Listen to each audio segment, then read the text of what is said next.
Shalom, puji nama Tuhan, karena kasih Tuhan kita boleh diberi kesempatan oleh Tuhan untuk mengikuti ibadah kita, ibadah tengah minggu pada saat ini. Biarlah sukacita kita tetap seperti kita saat ibadah tatap muka. Mari kita menyerahkan seluruh hidup kita angkat pujian penyembahan kita, ku masuk ke hadirat-Mu.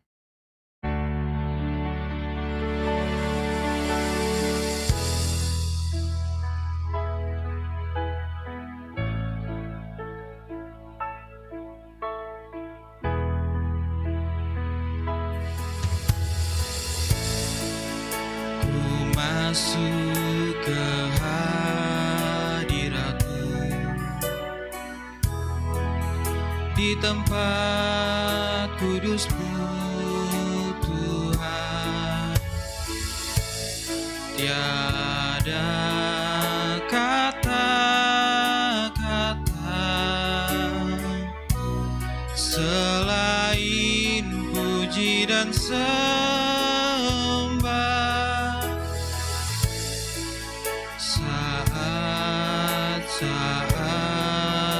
ini. Alangkah indahnya Tuhan bersamamu selalu, memuji dan menyembah.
Saudara, mari kita memuji memuliakan nama Tuhan. Kita masuk dalam hadirat-Nya. Ku masuk ke hadirat-Mu, di tempat kudus-Mu Tuhan. Tiada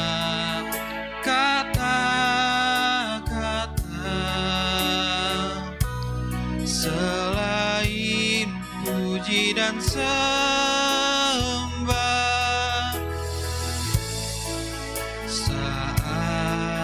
saat ini. Alangkah indahnya Tuhan bersamamu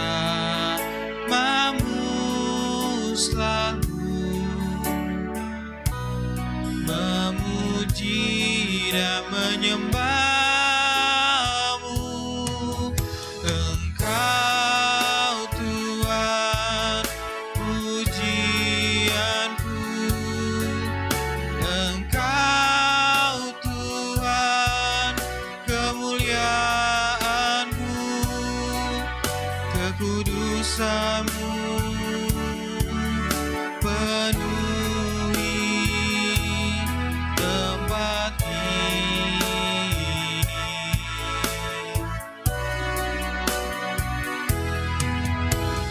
sembah Kau dalam bait-Mu, ku tersungkur di kaki-Mu, hingga kemuliaan-Mu kan nyata bagiku. Engkau Tuhan pujianku,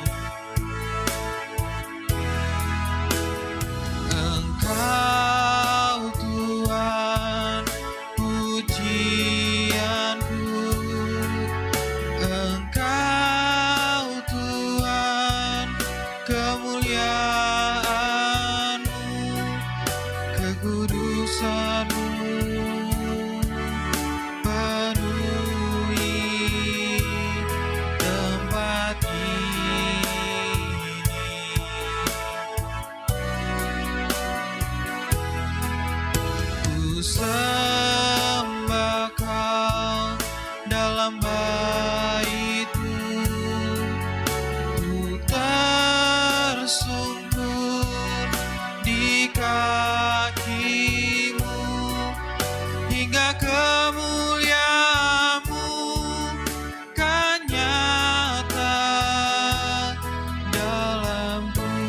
kemuliaan-Mu.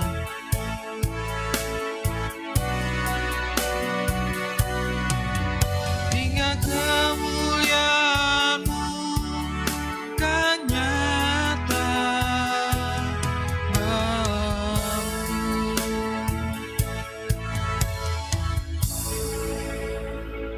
Mari saudara kita bersatu dalam doa.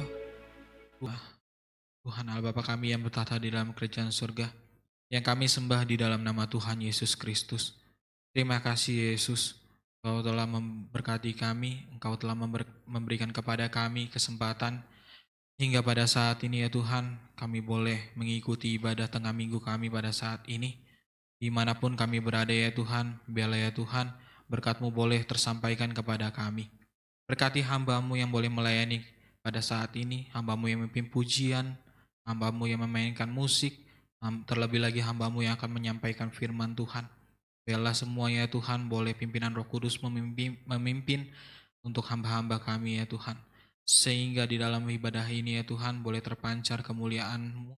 Sehingga orang-orang yang boleh menyaksikan di luar jemaat kami, boleh ikut terberkati ya Bapa.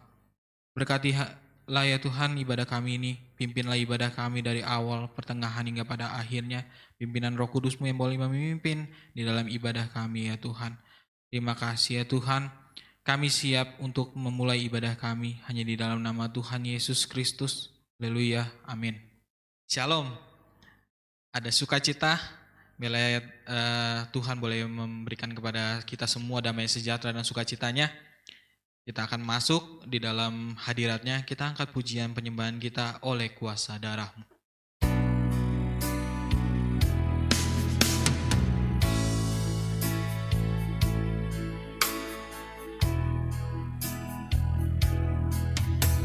Saat ku masuk ke hadirat-Mu, bawa persembahan ke tempat kudus-Mu. Pujian ku naikkan, sembah ku berikan bagi-Mu Allah yang mulia. Layakan ku menghampirimu, melihat tata kemuliaan-Mu Tuhan.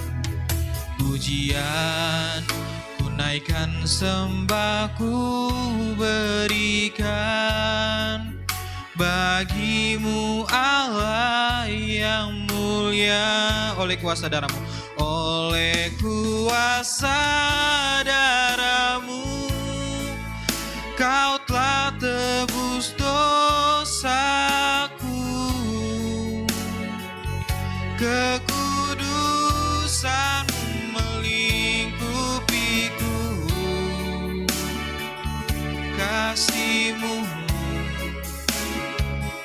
mengalir, memulihkan hidupku. Sungguh besar anugerah-Mu, Kau selamatkan hidupku.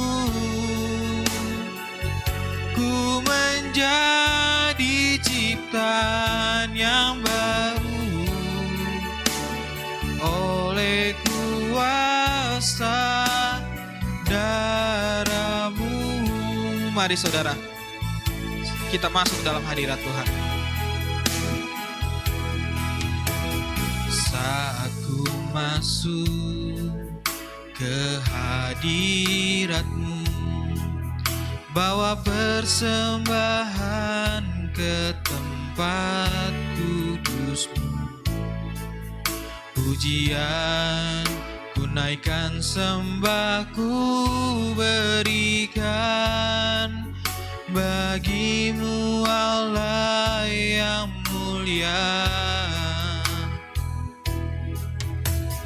Kau layakan ku menghampirimu, melihat tata kemuliaan-Mu Tuhan. Pujian ku naikkan, sembah ku berikan bagimu Allah yang mulia. Oleh kuasa darah-Mu Kau telah tebus dosaku. Kekudusan-Mu melingkupiku, kasih-Mu mengalir memulihkan hidupku. Sungguh besar anugerah-Mu, Kau telah menyelamatkan hidupku. Ku menjadi ciptaan yang baru oleh kuasa darah-Mu, oleh kuasa darah-Mu, oleh kuasa darah-Mu, Kau telah tebus dosaku. Kekudusan-Mu melingkupiku, kasih-Mu mengalir memulihkan hidupku. Sungguh besar anugerah-Mu, Kau selamatkan hidupku. Ku menjadi ciptaan yang baru oleh kuasa darah-Mu. Ku menjadi ciptaan yang baru oleh kuasa darah-Mu.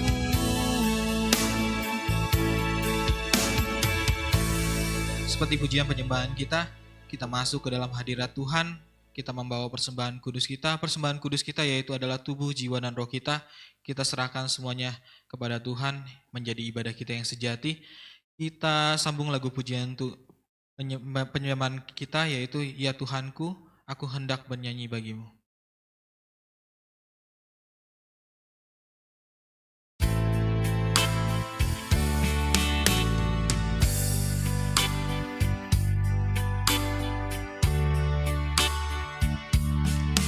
Tuhanku, aku hendak bernyanyi bagimu selama ku hidup. Ya Allahku, aku hendak bermazmur bagimu selagi ku ada. Ya Tuhanku,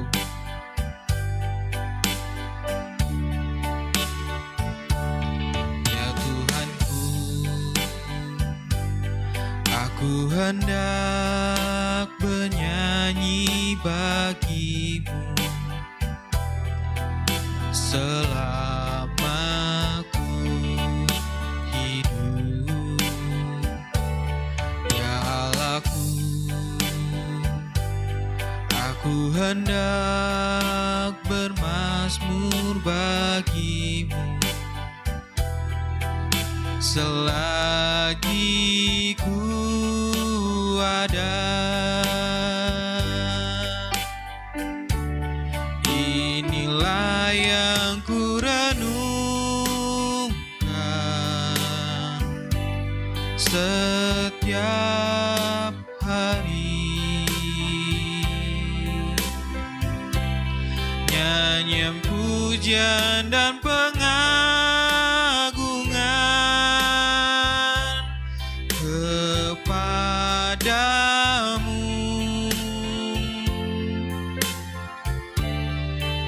biarlah manis kau dengar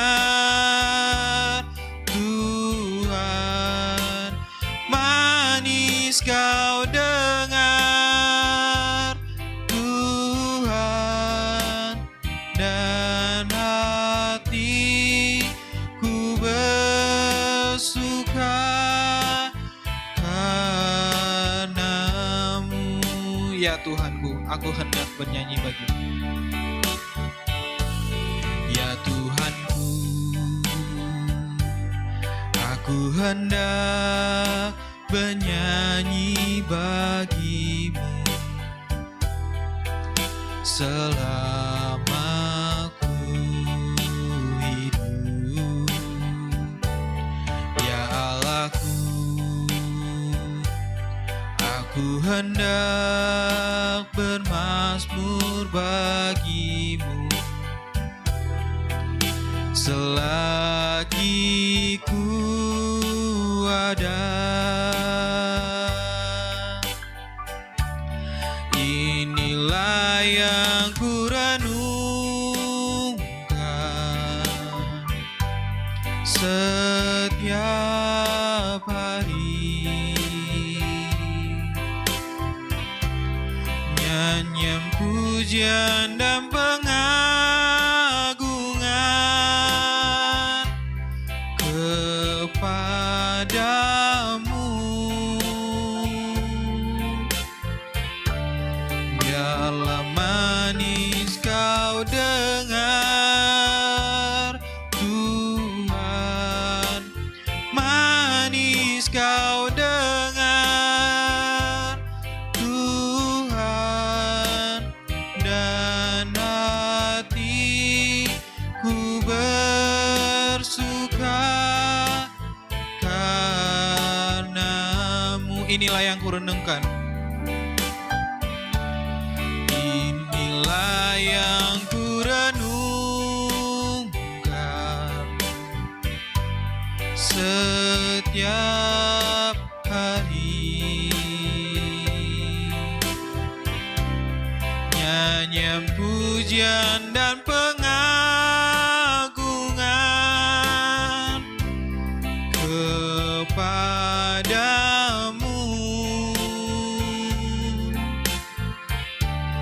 Biarlah manis kau dengar Tuhan, manis kau dengar Tuhan, dan hatiku bersuka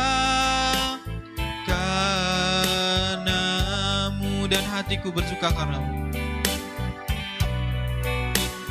Dan hatiku bersuka karenamu.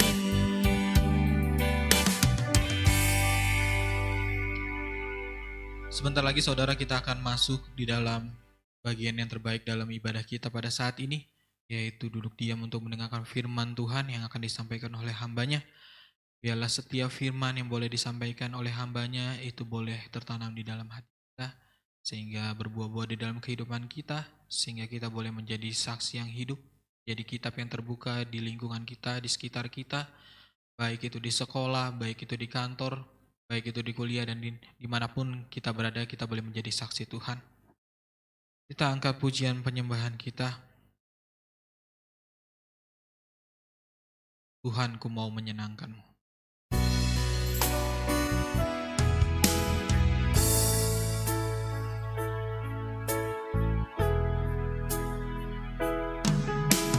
Tuhan, ku mau menyenangkan-Mu. Tuhan, bentuklah hati ini jadi bejana untuk hormat-Mu, cemerlang bagai emas murni. Tuhan, ku serahkan hatiku semua ku berikan kepadamu. Kuduskan hingga tulus selalu, agar aku menyenangkanmu. Tuhan, ku mau menyenangkanmu. Tuhan, ku mau menyenangkanmu. Tuhan, bentuklah hati ini jadi bejana untuk hormat-Mu, cemerlang bagai emas murni. Tuhan, kuserahkan hatiku, semua ku berikan kepadamu. Kuduskan hingga tulus selalu, agar aku menyenangkanmu Tuhan, menyenangkanmu, senangkanmu. Hanya itu kerinduanku, menyenangkanmu, senangkan hatimu. Hanya itu kerinduanku. Tuhan, ku mau menyenangkanmu. Tuhan, ku mau menyenangkanmu. Tuhan, bentuklah hati ini jadi bejana untuk hormat-Mu, cemerlang bagai emas murni. Tuhan, ku serahkan hatiku, semua ku berikan kepadamu. Kuduskan hingga tulus selalu, agar aku menyenangkanmu Tuhan, menyenangkanmu, senangkanmu. Hanya itu kerinduanku, menyenangkanmu, senangkan hatimu. Hanya itu kerinduanku, menyenangkanmu Tuhan, menyenangkanmu, senangkanmu. Hanya itu kerinduanku, menyenangkanmu, senangkan hatimu. Hanya itu kerinduanku, hanya itu kerinduanku, hanya itu kerinduanku, hanya itu kerinduanku, hanya itu kerinduanku.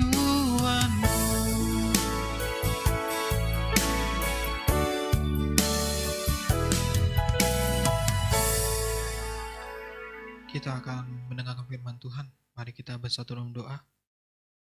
Terima kasih ya Tuhan, Kau telah memimpin ibadah kami hingga pada pertengahan ibadah kami ini. Kami boleh merasakan kasih-Mu hadir di dalam ibadah kami ini ya Tuhan. Kami boleh merasakan hadirat-Mu ya Tuhan. Terima kasih ya Tuhan. Kami sudah memuji, memuliakan nama-Mu. Biarlah pujian penyembahan kami itu ya Tuhan boleh menyenangkan hati. Seperti lagu pujian kami itu adalah kerinduan kami ya Tuhan, yaitu menyenangkan hati-Mu ya Bapa. Sebentar kami akan masuk di dalam bagian yang terbaik dalam ibadah kami, yaitu duduk diam mendengarkan firman-Mu yang boleh Engkau sampaikan lewat hamba-Mu ya Tuhan. Berkatilah hamba-Mu yang boleh menyampaikan kepada kami. Biarlah di dalam pelayanannya Engkau boleh menyertai kehidupannya. Sehingga pelayanannya boleh luar biasa ya Tuhan, Engkau pakai. Dimanapun hamba-Mu boleh berada ya Tuhan, menjadi kesaksian, kepujian bagi kemuliaan nama-Mu. Kami ya Tuhan yang duduk diam untuk mendengarkan firman-Mu ya Tuhan. Biarlah Engkau boleh memberkati telinga kami, sehingga firman yang disampaikan oleh hamba-Mu boleh masuk ke telinga kami, boleh masuk ke dalam hati kami, sehingga hati kami ya Tuhan boleh terbuka oleh firman-Mu ya Tuhan. Boleh boleh mendengarkan akan firman-Mu, seperti sama murid-murid-Mu boleh duduk di kaki-Mu ya Tuhan, ketika Engkau boleh menyampaikan firman. Biarlah kami juga ya Tuhan boleh merasakan seperti murid-murid-Mu ya Tuhan saat itu. Terima kasih ya Tuhan. Kami rindu ya Tuhan hadirat Roh Kudus-Mu ya Tuhan boleh hadir dalam kehidupan kami. Sehingga ya Bapa, firman yang Engkau sampaikan lewat hamba-Mu tidak sia-sia. Melainkan firman itu boleh menjadi buah ya dalam kehidupan kami ya Tuhan. Sehingga kami boleh dapat memuliakan nama-Mu ya Tuhan, menjadi saksi-Mu, menjadi kitab yang terbuka ya Tuhan dimanapun kami berada ya Tuhan. Sehingga di dalam kehidupan kami ya Tuhan, boleh nama-Mu dimuliakan ya Tuhan. Terima kasih ya Tuhan. Kami boleh menjadi saksi-Mu, menjadi garam, jadi terang-Mu ya Tuhan dimanapun kami berada ya Tuhan. Terima kasih ya Tuhan. Kami siap untuk menyambut firman-Mu yang di dalam nama Tuhan Yesus Kristus. Haleluya. Amin. Shalom, saudara yang dikasihi Tuhan Yesus Kristus. Marilah kita sama-sama mempelajari firman Tuhan pada sore dan malam hari ini. Firman Tuhan terambil dari Kejadian 11 ayat 1 sampai 9. Demikianlah firman Tuhan. Adapun seluruh bumi satu bahasanya dan satu logatnya. Maka berangkatlah mereka ke sebelah timur dan menjumpai tanah datar di tanah Sinear, lalu menetaplah mereka di sana. Mereka berkata seorang kepada yang lain, marilah kita membuat batu bata dan membakarnya baik-baik. Lalu bata itulah dipakai mereka sebagai batu dan tergala-gala sebagai tanah liat. Juga kata mereka, marilah kita dirikan bagi kita sebuah kota dengan sebuah menara yang puncaknya sampai ke langit. Dan marilah kita cari nama, supaya kita jangan terserak ke seluruh bumi. Lalu turunlah Tuhan untuk melihat kota dan menara yang didirikan oleh anak-anak manusia itu. Dan ia berfirman, mereka ini satu bangsa dengan satu bahasa untuk semuanya. Ini barulah permulaan usaha mereka. Mulai dari sekarang, apapun juga yang mereka rencanakan, tidak ada yang tidak akan dapat terlaksana. Baiklah kita turun dan mengacau balaukan di sana bahasa mereka, sehingga mereka tidak mengerti lagi bahasa masing-masing. Demikianlah mereka diserakkan Tuhan dari situ ke seluruh bumi, dan mereka berhenti mendirikan kota itu. Itulah sebabnya sampai sekarang nama kota itu disebut Babel, karena disitulah dikacau balaukan Tuhan bahasa seluruh bumi, dan dari situlah mereka diserakkan Tuhan ke seluruh bumi. Amin. Saudara yang dikasihi oleh Tuhan Yesus Kristus, kisah Menara Babel merupakan gambaran tentang keadaan yang akan kita alami di akhir zaman, atau lebih sederhananya saya katakan, kisah Menara Babel adalah kisah tentang antikris dan kekuasaannya. Saudara, Menara Babel didirikan karena kesepakatan manusia yang satu bahasa dan logatnya. Mereka bersepakat untuk mendirikan sebuah kota dengan sebuah menara yang tingginya sampai ke langit, dengan tujuan, dengan maksud supaya mereka tidak diserakkan, terpencar ke seluruh bumi.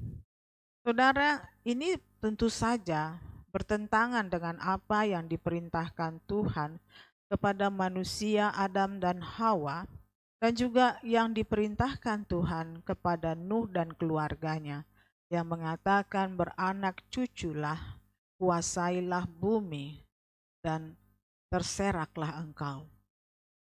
Saudara, Menara Babel didirikan oleh Nimrod yang adalah penguasa bumi saat itu.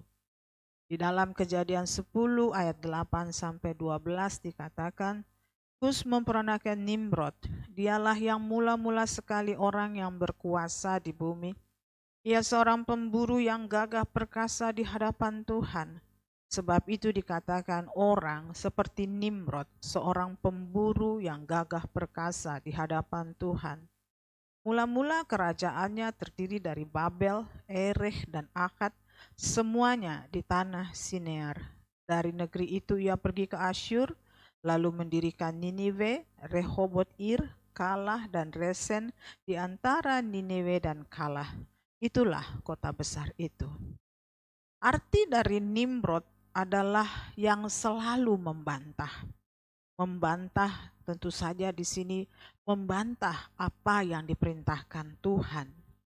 Tuhan menyuruh agar manusia berserak, menguasai bumi, beranak cucu, bertambah banyak.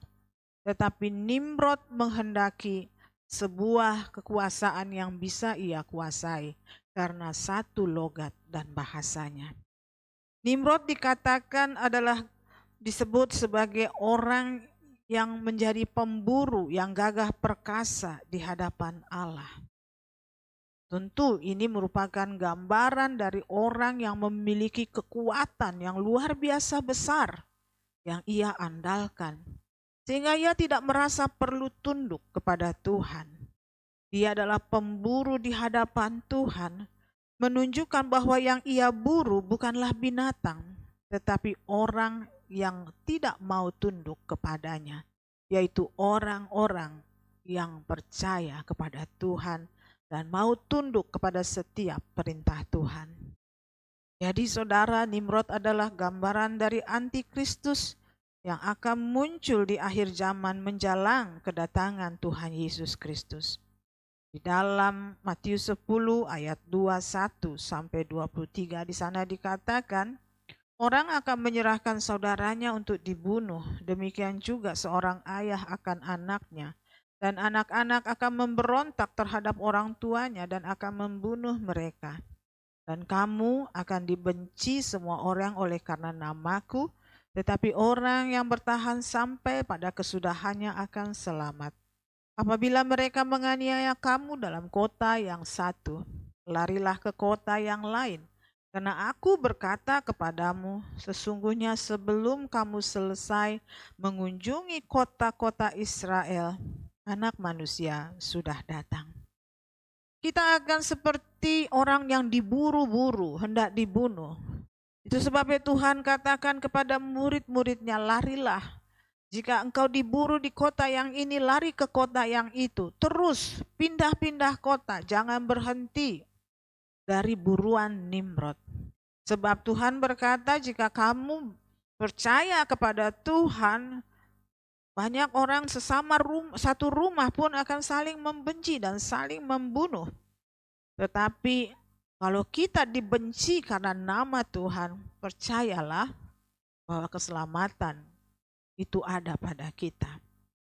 Tuhan berkata, saudara, lari dari satu kota ke kota yang lain dan perhatikan ini. Sesungguhnya sebelum kamu selesai mengunjungi kota-kota Israel, Anak Manusia sudah datang.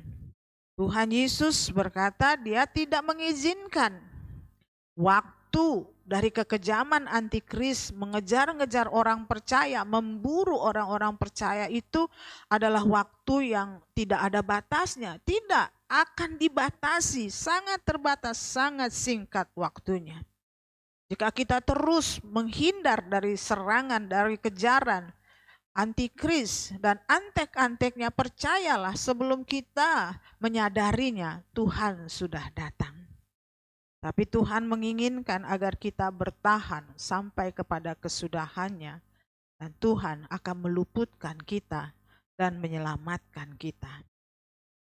Saudara-saudara yang dikasihi oleh Tuhan Yesus, selanjutnya firman Tuhan mengatakan adanya persepakatan untuk mendirikan sebuah menara yang ujungnya sampai ke langit.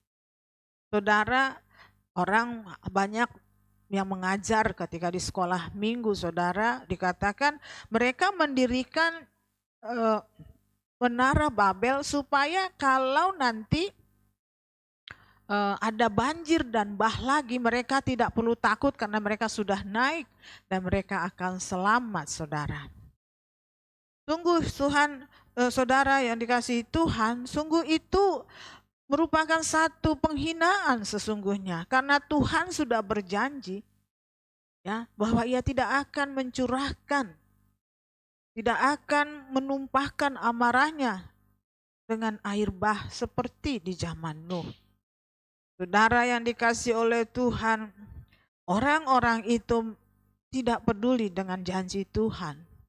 Mereka adalah orang-orang yang menganggap janji Tuhan itu tidak ada. Tetapi sesungguhnya, saudara, menara yang menuju ke langit itu juga berbicara tentang usaha manusia untuk mencari rahasia sorga. Rahasia kekuatan Allah, rahasia bagaimana menaklukkan Tuhan. Mereka mencari pintu-pintu yang lain untuk bisa sampai ke sorga dan mendapatkan rahasia Allah dan berusaha untuk menguasainya. Saudara yang dikasihi oleh Tuhan, inilah yang dilakukan antikris. Jika ia akan muncul, dikatakan ia akan berusaha untuk menjadi Allah. Ya, saudara, di dalam 2 Tesalonika 2 ayat 3 sampai 4, firman ini tentu saja sering kita dengar. Di situ dikatakan, janganlah kamu memberi dirimu disesatkan orang dengan cara yang bagaimanapun juga. Sebab sebelum hari itu haruslah datang dahulu murtad dan harus dinyatakan dahulu manusia durhaka yang harus binasa. Manusia durhaka itu adalah antikris, yaitu lawan yang meninggikan diri di atas segala yang disebut atau yang disembah sebagai Allah. Bahkan ia duduk di bait Allah dan mau menyatakan diri sebagai Allah. Ingin membuat menara yang ujungnya sampai ke langit, ingin mencari rahasia-rahasia yang hanya Tuhan boleh tahu. Saat ini ada sebuah entah itu organisasi atau ya lembaga yang ada di Swiss, ya, namanya CERN, CERN, ya. Mereka berusaha untuk mencari dan menemukan zat yang disebut zat Tuhan. Ya. Demikian juga, saudara, mereka mengadakan usaha-usaha yang seharusnya tidak boleh mereka lakukan. Seperti misalnya di Cina, mereka membuat matahari buatan untuk bersaing dengan matahari yang Tuhan berikan.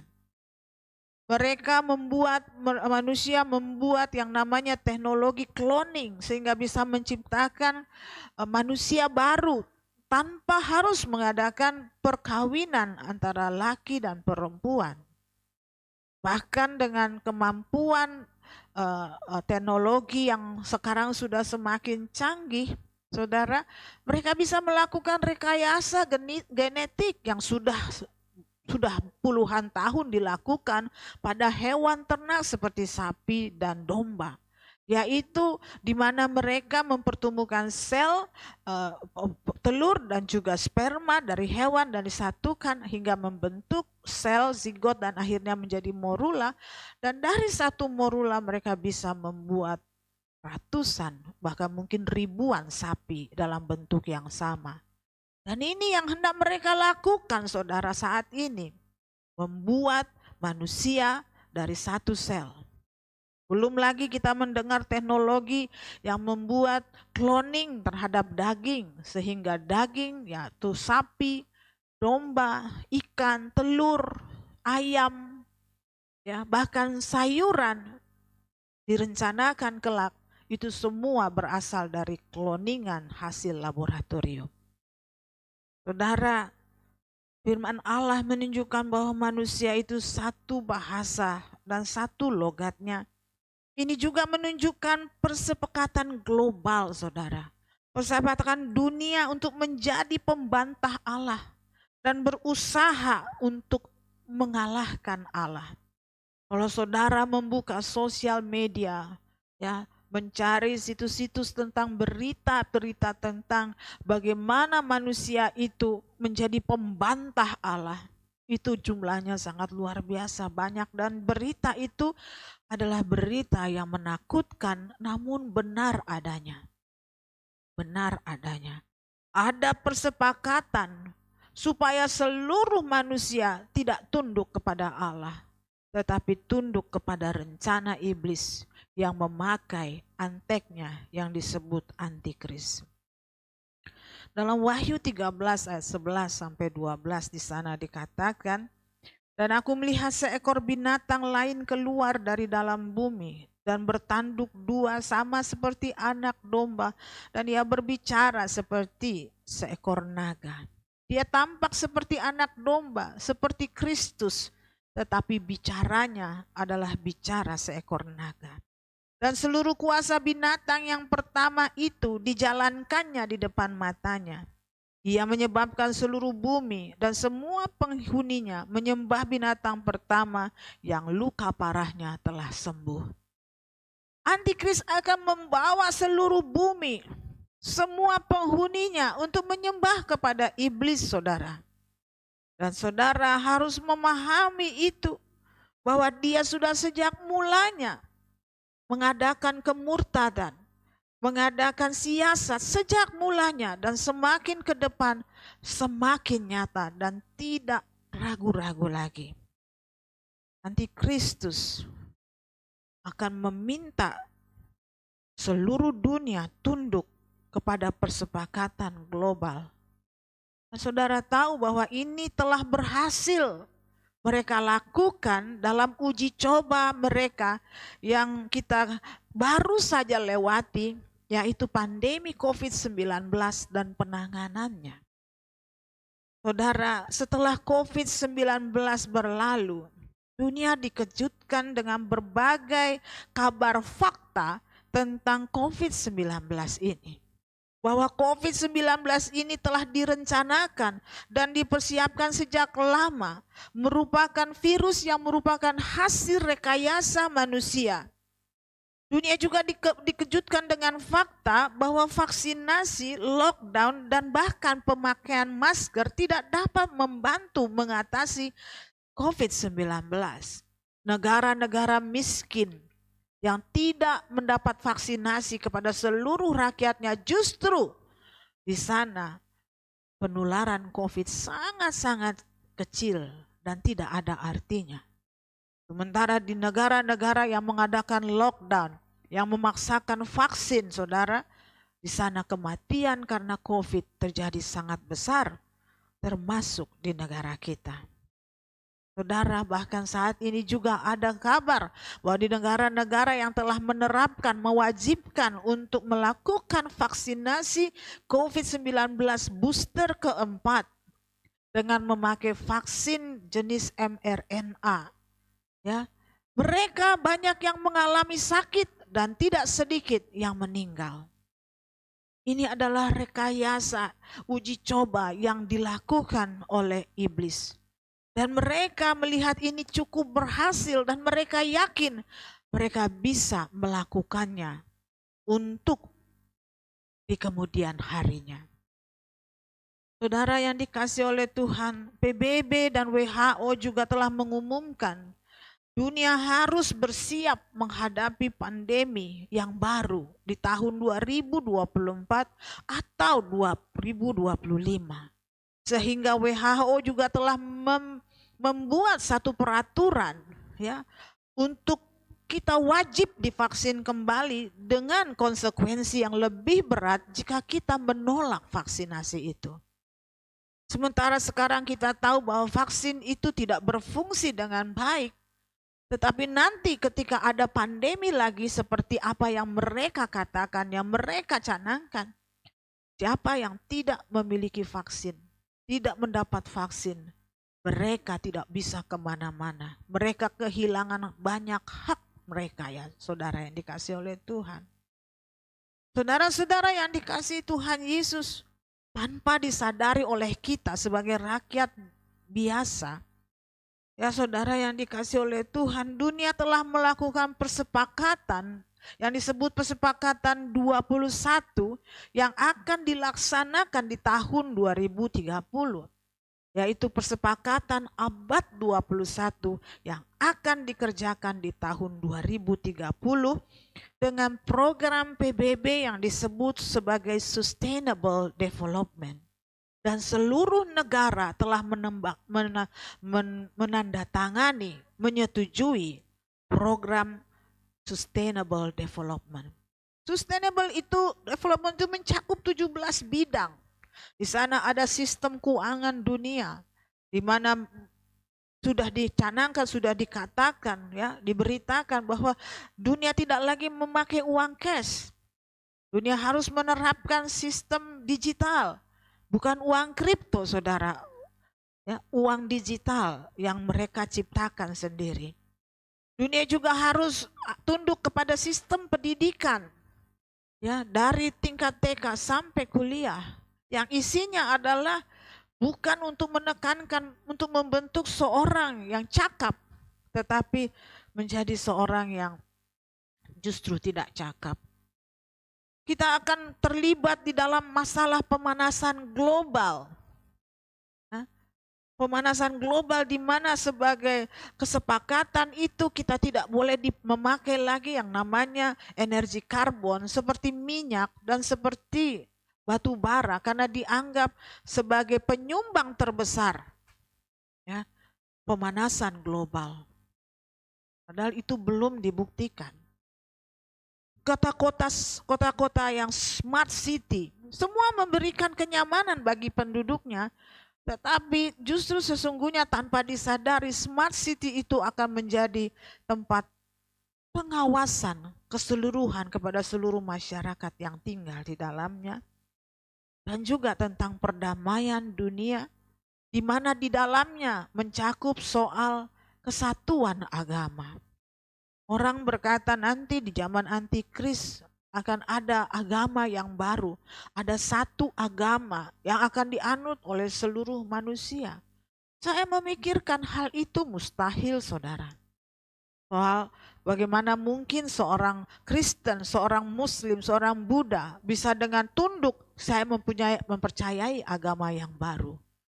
Tetapi kalau kita teliti, kalau kita periksa berita-berita, sudah sejak lama, sudah sejak Katolik dan Protestan mengadakan konsensi Vatikan kedua, di mana mereka menyodorkan program yang namanya oikumene.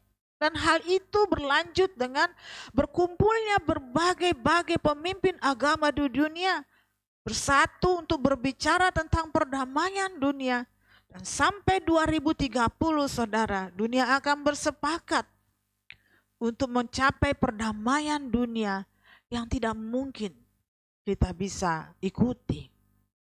Sebab kesepakatan itu bernama toleransi dan kompromi, saudara. Seluruh agama adalah jalan kepada sorga.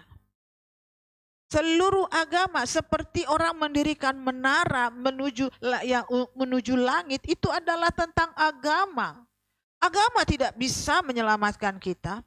Agama apapun tidak bisa memberi jaminan kepada kita tentang hidup kekal di surga.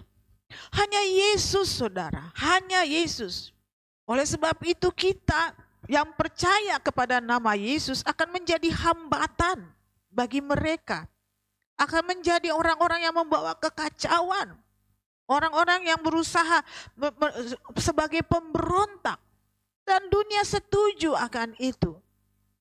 Saudara yang dikasih oleh Tuhan, dunia akan diberi tanda di tangan dan di dahi. Tetapi jangan kita di tangan dan di dahi, tapi jangan kita menerimanya. Karena Tuhan tidak berkenan kepada setiap orang yang menerima tanda di tangan dan di dahi. Banyak hamba-hamba Tuhan berkata, ini berbicara tentang chips yang dimasukkan di tangan atau di dahi. Tetapi kalau saya mengikuti berita-berita tentang orang yang bisa berdagang dan membeli, saudara, di Cina orang tidak perlu pakai chips, ya. Mereka cukup taruh tangannya, ditaruh di scanner dan semua sudah ada hitungannya dan bisa membeli dan membayar tanpa harus memakai chips. Jadi apa ini tentang tanda di tangan, tanda di dahi? Itu adalah tanda pembangkangan manusia terhadap tanda yang diberikan oleh Allah di tangan dan di dahi.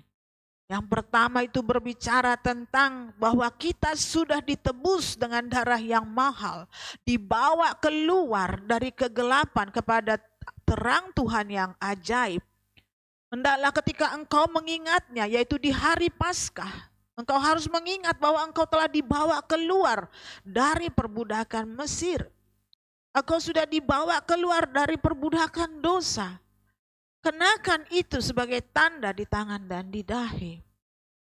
Tanda di tangan dan di dahi yang kedua juga berbicara tentang firman Allah. Terus meneruslah ajarkan ini kepada anak-anakmu. Taruhlah perkataan Tuhan, ya, menjadi ingat-ingatan kepada anak-anakmu, kepada seluruh keturunanmu.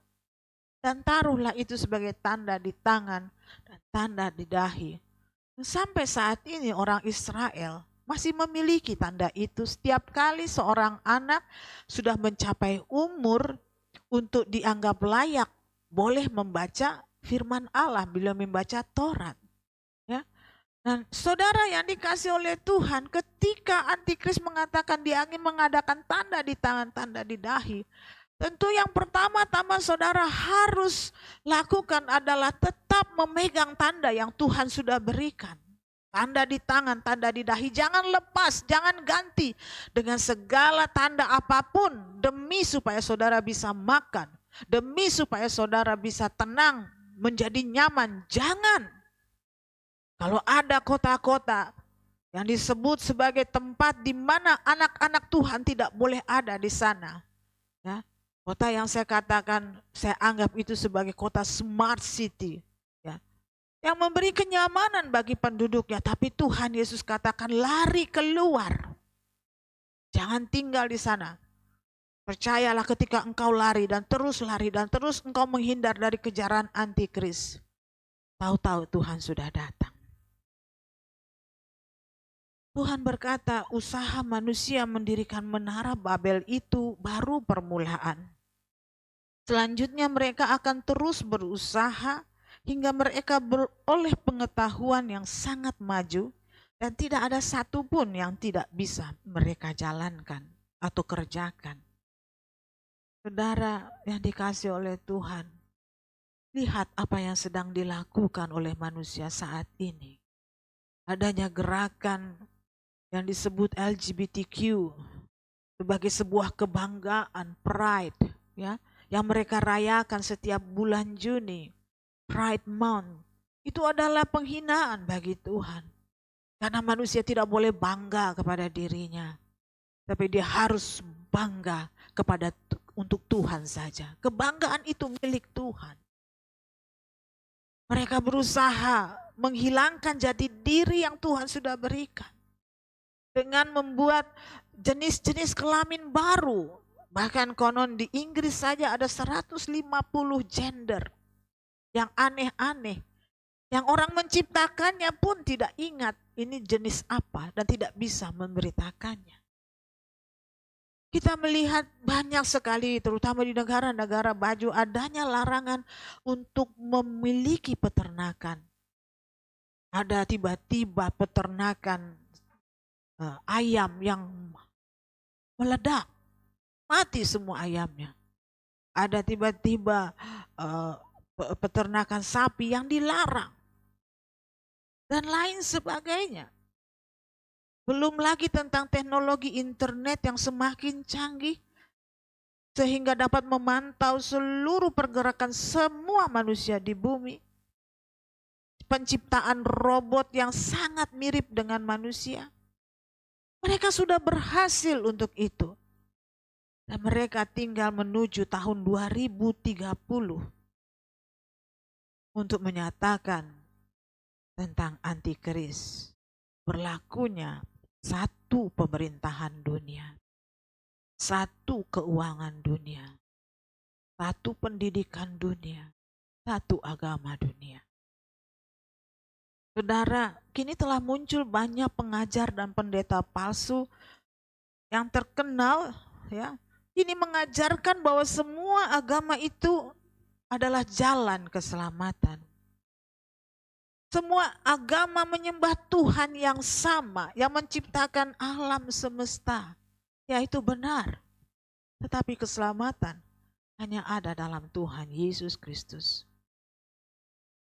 Dunia memaksa bahwa keselamatan bukan hanya dari Tuhan Yesus. Seorang hamba Tuhan terkenal, gembala sidang sebuah gereja yang besar, yang menulis buku yang sangat laris yang berjudul Purpose of Life, Purpose of Driven Life, yang bernama Rick Warren, mencetuskan adanya persatuan Kristen dan Islam. Kalau saya tidak salah, dari dialah pertama kali muncul kata Krislam. Bahwa sesungguhnya Kristen dan Islam bersaudara dan sama adanya. Makin banyak hamba-hamba Tuhan. Bahkan ada beberapa tahun yang lalu seorang dosen dari Sekolah Tinggi Teologi di Jakarta, dia menyatakan bahwa sudah saatnya orang Kristen mempertimbangkan Yohanes 14 ayat 6 untuk dihapus dari Alkitab. Sungguh, itu merupakan satu hal yang membuat saudara harus berjaga-jaga. Waktunya sudah sangat dekat. Ini lagi yang menjadi keresahan saya. Di tengah maraknya banyak orang yang menyebut diri hamba Tuhan, berapologet kepada saudara-saudara non-Kristen. Ada pertanyaan, mengapa Yesus Tuhanmu mati di kayu salib? Ada yang menjawab bahwa dia harus mati untuk menanggung dosa manusia. Itu benar. Banyak yang mengatakan supaya dia mati, supaya ia bisa bangkit. Dengan demikian dia menyatakan dia hidup. Itu juga tidak salah. Tetapi tidak ada satupun atau mungkin tidak pernah saya mendengar ada yang mengatakan bahwa kematian Yesus Kristus di kayu salib adalah untuk menghapus, untuk membayar dosa-dosa kita. Dan karena dia telah mati, dia beroleh jalan untuk pergi ke alam maut dan kerajaan maut. Dan mengalahkan alam maut dan kerajaan maut. Dan dia bangkit di hari ketiga.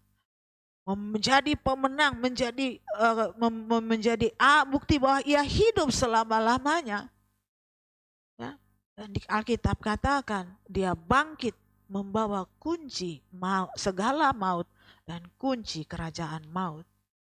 Demikian dikatakan di dalam Wahyu 1 ayat 17 sampai 18. Ketika aku melihat dia, tersungkurlah aku di depan kakinya sama seperti orang yang mati. Tetapi ia meletakkan tangan kanannya di atas aku, lalu berkata, jangan takut. Aku adalah yang awal dan yang akhir, dan yang hidup. Aku telah mati, namun lihatlah, aku hidup sampai selama-lamanya, dan aku memegang segala kunci maut dan kerajaan maut. Haleluya. Tak ada satupun, saudara, saya pernah mendengar seorang hamba Tuhan mengatakan hal ini. Iblis tidak suka jika kita berpegang kepada firman Tuhan ini. Sebab dengan demikian kita tahu bahwa dia sudah dikalahkan. Dan karena Tuhan memegang kunci segala maut dan kunci kerajaan maut, maka kuasa atas maut juga diberikan kepada kita. Sehingga kita menjadi murid-murid yang diutus untuk melawan iblis dan mengalahkannya, menghancurkan setiap pekerjaan-pekerjaannya. Oleh sebab itu saudara, begitu banyak orang yang manggut-manggut setuju dengan pengajaran yang memang tidak salah, tapi tidak lengkap. Itulah sebabnya mengapa di Gebis Baladewa ini kita dianjurkan untuk selalu membaca Alkitab setiap hari. Membaca Alkitab adalah kebutuhan kita. Kita perlu mengetahui firman Tuhan. Kita perlu mengetahui apa yang menjadi kehendak Tuhan. Kita perlu memahami segala rencana Tuhan sehingga tidak ada satu pun dari kita menjadi tersesat dan terbawa arus dunia yang gelap ini. Berjaga-jagalah dan berdoalah selalu. Mari kita berpegang kepada seluruh kebenaran firman Tuhan. Meskipun seluruh dunia bersepakat untuk berbantah-bantahan kepada Allah, kepada Tuhan alam semesta, tetapi hendaknya kita tetap bertahan sampai kepada kesudahannya. Ingat saudara, iblis dan antikristus hanya mempunyai waktu yang sangat singkat. Dan seperti mereka mendirikan menara Babel, Tuhan sanggup untuk mengacaukan pekerjaan mereka dengan cara mengacaukan bahasa mereka. Dengan demikian semua rencana yang dilakukan oleh penguasa dunia dan para pengikutnya ini menjadi gagal, tidak sempurna, walaupun tampaknya direncanakan secara sempurna. Itu akan hancur dengan sangat mudah oleh kuasa Tuhan Yesus. Sama seperti apa yang dilihat oleh mimpi Raja Nebukadnezar ketika patung itu berdiri dengan megahnya tanpa usaha manusia. Saudara, sebuah batu kecil menjamah, menyentuh kakinya dan patung itu hancur berkeping-keping, menjadi debu. Begitulah pekerjaan Tuhan. Tidak sulit bagi Tuhan untuk mengalahkan kuasa antikris. Saudara, kalau antikris mengejar-ngejar orang percaya, itu disebabkan karena mereka khawatir berita Injil tidak boleh diperdengarkan. Tapi percayalah, Tuhan tetap menyertai kita.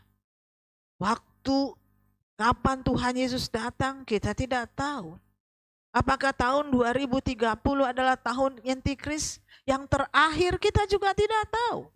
Apakah setelah ini akan ada lagi tahun-tahun rencana-rencana antikris, sebab selama Tuhan Yesus belum datang, saudara, persepakatan demi persepakatan tetap direncanakan oleh iblis. Saudara yang dikasihi oleh Tuhan, mari kita tetap percaya kepada Tuhan Yesus sampai akhir.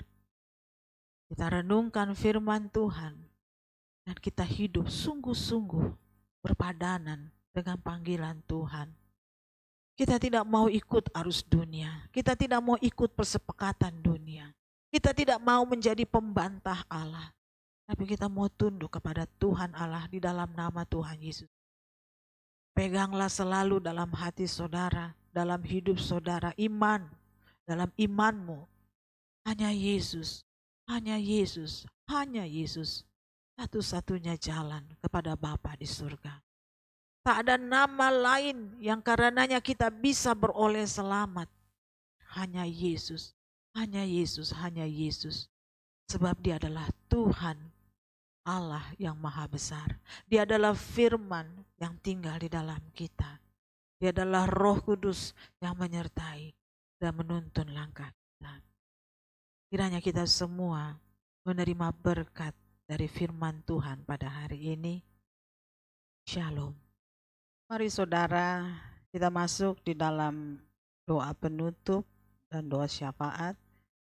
Tapi sebelumnya mari kita angkat pujian penyembahan walau 1000 rebah.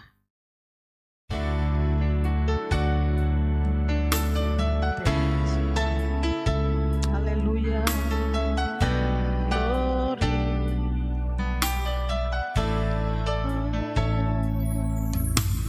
Tiada pernah ku ragukan kasih setiamu ya Tuhan. Setiap waktu dalam hidupku tak pernah Kau tinggalkan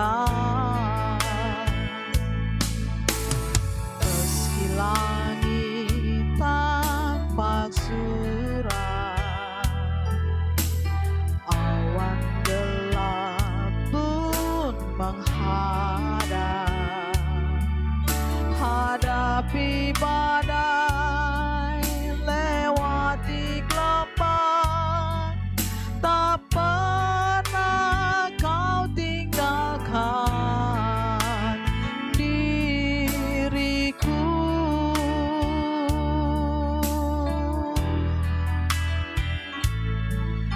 Walau seribu rebah di sisiku, kau tetaplah Allah penolongku. Walau 10.000 rebah di kananku, takkan ku goyah sebab Yesus sertaku.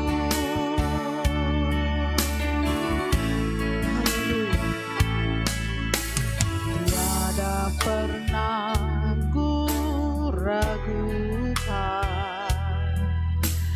kasih setiamu ya Tuhan.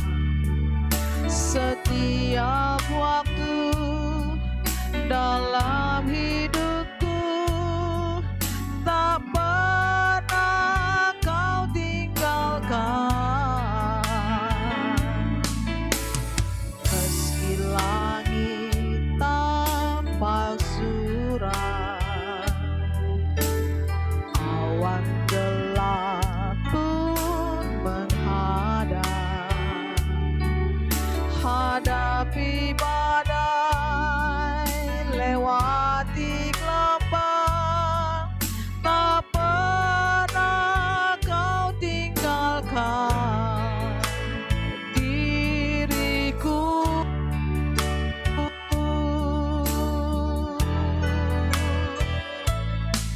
Walau 1000 rebah di sisiku, kau tetaplah Allah penolongku. Walau 10.000 rebah di kananku, takkan ku goyah sebab Yesus sertaku. Walau 1000 rebah di sisiku, kau tetaplah Allah penolongku. Walau 10.000 rebah di kananku, takkan ku goyah sebab Yesus sertaku. Takkan ku goyah sebab Yesus sertaku.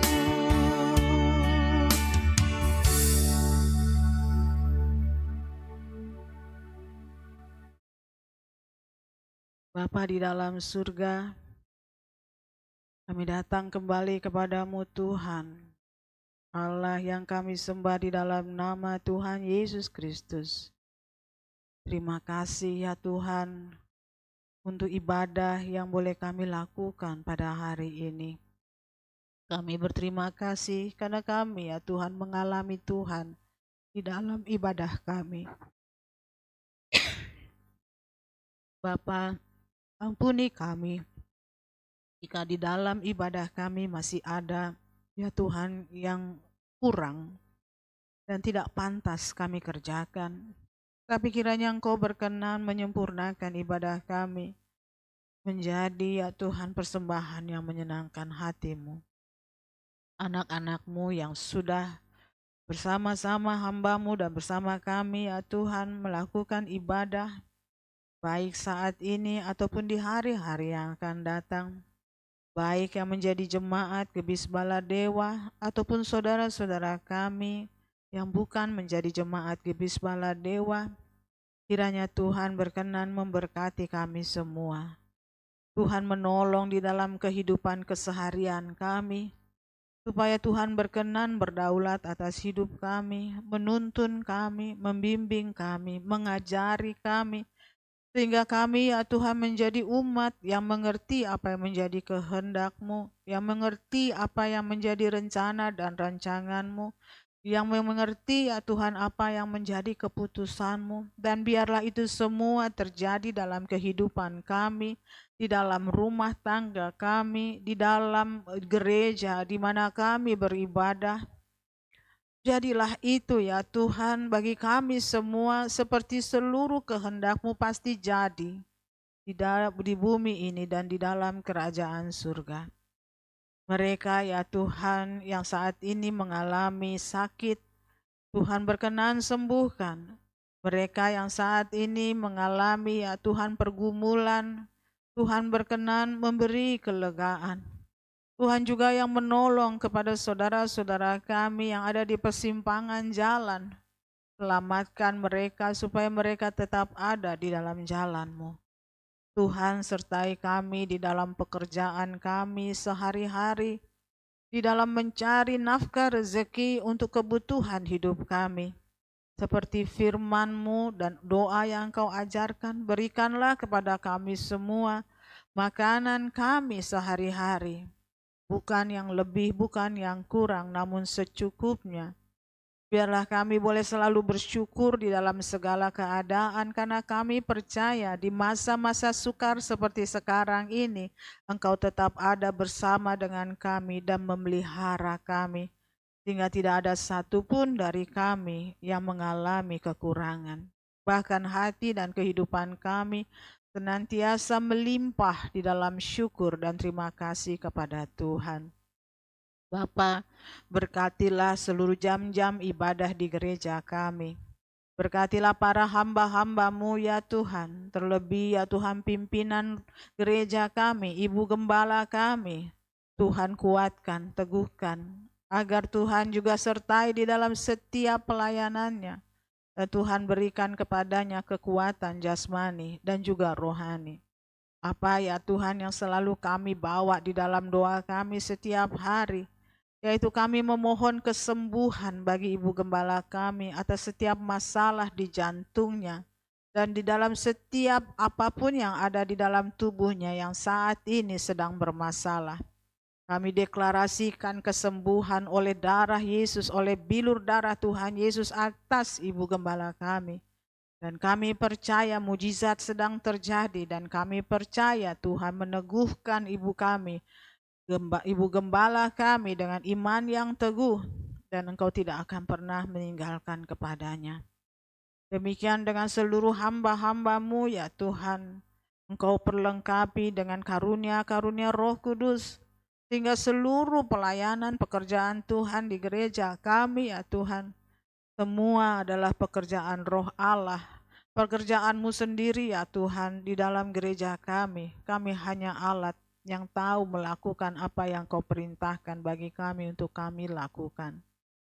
Kami berdoa Tuhan secara khusus untuk anak kami Liora. Tuhan, kami mohon mujizat-Mu untuk dia. Sudah lama ya Tuhan dia harus bolak-balik rumah sakit. Dan Tuhan sudah begitu banyak ya Tuhan usaha, tenaga dan biaya yang sudah dikeluarkan oleh orang tuanya. Tuhan kami berdoa bermohon adakanlah mujizat-Mu bagi Liora. Apa yang dikatakan oleh dokter tentang paru-parunya yang tidak ada pengobatan di Indonesia. Tapi kami memandang kepada-Mu ya Juru Selamat kami Tuhan Yesus Kristus. Firman-Mu katakan oleh bilur darah Tuhan Yesus segala sakit penyakit kami disembuhkan. Demikian kami bawa Liora kepada-Mu. Kami mohon Tuhan berkati dia, Tuhan jamah dan sembuhkan dia. Tuhan juga ya Tuhan yang menolong kepada dokter-dokter yang merawat kepadanya. Agar mereka tahu apa yang harus mereka kerjakan untuk anak kami Liora.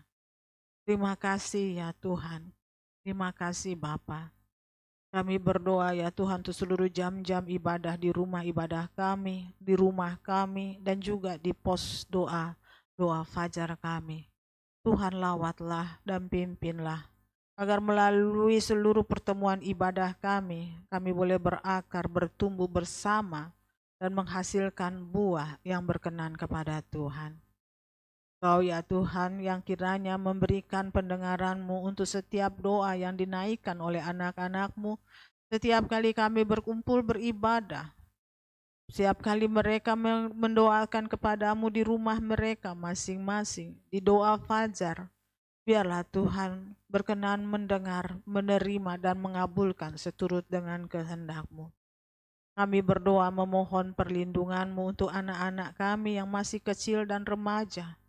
Lindungi mereka Tuhan dari segala kejahatan, dari usaha-usaha orang-orang ya Tuhan yang hendak memangsa mereka. Predator-predator yang hendak memangsa mereka, para penculik, pemerkosa, dan semua yang jahat. Tuhan lindungi seluruh anak-anak kami, dari yang terkecil sampai remaja. Biarlah mereka Tuhan ada di dalam perlindungan-Mu senantiasa. Kami berdoa memohon lawatan-Mu untuk bangsa dan negeri kami.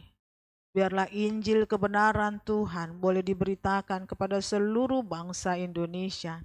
Dan semakin hari semakin bertambah banyaklah orang-orang Indonesia yang mendengar Injil dan percaya kepada Tuhan Yesus Kristus. Kami memohon perlindungan-Mu untuk kaum murtadin, dimanapun mereka berada. Biarlah teguh iman mereka, karena Tuhan berkenan membimbing mereka. Bapa, setiap anak-anak Tuhan yang masih mengalami ya Tuhan ketidakadilan dimanapun mereka berada, mohon Tuhan menjadi pembela yang agung bagi mereka. Kami memberkati setiap orang-orang di Indonesia yang membenci orang Kristen. Kami memberkati dan memohon berkat Tuhan kepada setiap orang-orang Indonesia yang menganiaya umat Tuhan, yang menghalangi berdirinya rumah ibadah, yang menghalangi orang-orang beribadah di rumah. Kami memberkati mereka dan mengampuni mereka, dan kiranya Tuhan berkenan menyelamatkan mereka semua. Bapa, kami berdoa memohon berkat-Mu bagi bangsa ini.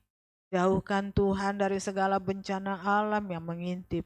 Bencana juga penyakit ya Tuhan yang menyerang manusia, hewan, ternak, dan bahkan yang menyerang kepada seluruh tanaman daripada para petani kami, ikan-ikan di darat dan di laut. Tuhan luputkan dari segala penyakit, dari segala racun, dari segala ya Tuhan kejahatan yang dilakukan manusia untuk menggagalkan panen di negeri kami.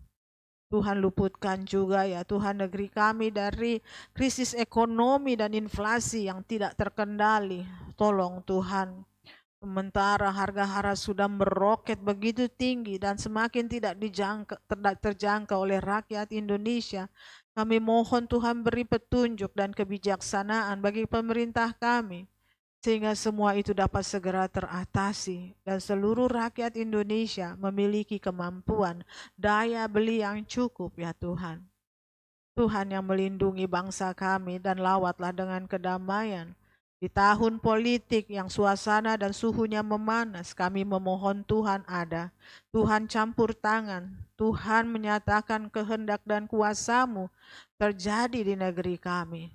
Pilihkan bagi kami ya Tuhan, seorang pemimpin yang baru yang siap menggantikan Bapak Presiden Jokowi. Seorang yang Engkau pilih sendiri, seorang yang berkenan kepadamu Tuhan, seorang yang mau menerima setiap nasihat dari anak-anak Tuhan, seorang yang peduli akan nasib rakyat kecil. Tuhan pilihkanlah bagi kami seorang yang anti korupsi, anti ketidakadilan. Tuhan tolong ya Bapa, agar melalui kepemimpinannya Indonesia bergerak maju.